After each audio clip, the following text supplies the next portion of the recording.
আইপিএলে কোন দলের অধিনায়ক কে? গত আসরে শিরোপা জিতেছিল কলকাতা।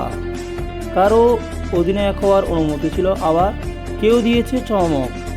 সর্বশেষ দল হিসেবে দিল্লি ক্যাপিটালস অধিনায়কের নাম ঘোষণা করেছে। দিল্লিকে এবার নেতৃত্ব দিবেন এরকম চমক বটে, কারণ একই দলের অনেক ক্রিকেটার ছিলেন, শোনা গেছে অনেকের নাম। এবার দিল্লিতে পরে ঋতুরাজ গায়কোয়াড় চেন্নাই সুপার কিংসের অধিনায়ক। গত মৌসুমেও চেন্নাইকে নেতৃত্ব দিয়েছিলেন গায়কোয়াড়। এবার জাদেজা ধোনিদের নেতৃত্বের ভারে গায়কোয়াড়ের খাবে। শুভমান গিল গুজরাট টাইটান্সের অধিনায়ক। শুভমান গিল 2024 সালে গুজরাটের নেতৃত্ব পান গিল। এরপর ভারতের অধিনায়কত্ব করেছেন এই ওপেনার। বর্তমানে ওয়ানডে দলের হয়ে সহ অধিনায়ক গিল, তাই তাকে ঘিরে লম্বা সময়ে পরিকল্পনা আছে গুজরাটের। অধিনায়কত্বের প্রশ্নে আসেনি। অজিঙ্কা রাহানে কলকাতা নাইট রাইডার্সের অধিনায়ক। অজিঙ্কা রাহানেকে দল পেয়েছেন আইপিএলের নিলামে দ্বিতীয় দিনে। তাকে ভিত্তি মূল্য 1,50,00,000 রুপি নিয়েছে কলকাতা। তখন ভাবা হচ্ছিল বিকল্প হিসেবে রাহানকে নিয়ে রাখছে কলকাতা, তবে শেষ পর্যন্ত রাহানকেই হলেন কলকাতার অধিনায়ক। অভিজ্ঞতা কাজে লাগাতে রাহানকেই অধিনায়ক হিসেবে বেছে নিয়েছে কলকাতা।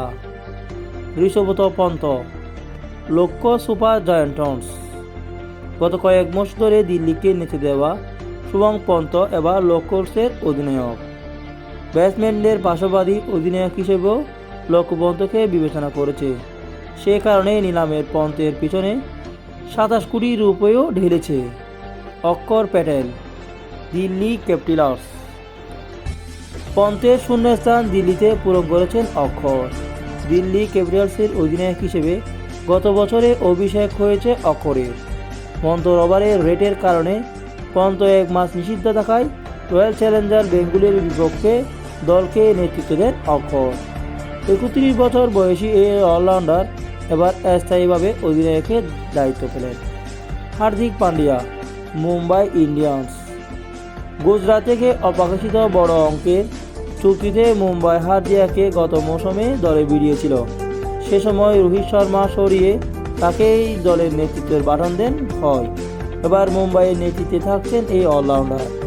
তার অধীনেই খেলবেন ভারতের ওয়ানডে ও টেস্ট অধিনায়ক রোহিত, টি-20 অধিনায়ক সূর্যকুমার যাদবকে। শ্রেয়াস আয়ার পাঞ্জাব কিংস। কলকাতার অধিনায়ক হিসেবে গত মৌসুমে শিরোপা জিতেছেন শ্রেয়াস আয়ার। এবার তিনি যোগ দিয়েছেন পাঞ্জাব কিংসে। প্রীতি জিন্দার পাঞ্জাব কিংসের বর্ষার এবার নাম শ্রেয়াস আয়ার। গত মৌসুমে অধিনায়ক হিসেবে কলকাতাকে চ্যাম্পিয়ন করা আয়ার এবার পাঞ্জাবে নেতৃত্ব দিবেন। 16,75,00,000 রুপিতে তাকে দলে নেয় পাঞ্জাব। সঞ্জু স্যামসন রাজস্থান রয়্যালস। 2021 সাল থেকে রাজস্থান রয়্যালসকে অধিনায়ক হিসেবে সঞ্জু স্যামসনের নাম। 2013 থেকে 2015 সালে প্রথম দফায়, এরপর 2018 সাল থেকেই 2 দফায় রাজস্থানে খেলেছেন Sanju. Rajat Patidar Royal Challengers Bengaluru. Royal Challengers Bengaluru শুরু হয়েছে নতুন অধ্যায়। নতুন অধিনায়ক হিসেবে রজত পাতিদারকে বেছে নিয়েছে দলটি। এবারে আইপিএলে বড় চমক রজত পাতিদারকে অধিনায়ক হওয়া। পাতিদার এই অর্থে ভারতের ক্রিকেটে হাই প্রোফাইল কেউ নন, এমন একজনকে এবারে আইপিএলে রয়্যাল চ্যালেঞ্জার বেঙ্গালুরু নেতৃত্ব দিবেন। তার অধিনায়ককে খেলবেন বিরাট কোহলি, সূর্যকুমার গয়াস, লিয়াবার বিনসেরা।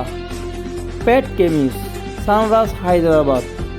2025 সালে আইপিএলে একমাত্র বিদেশি অধিনায়ক কামিন্স।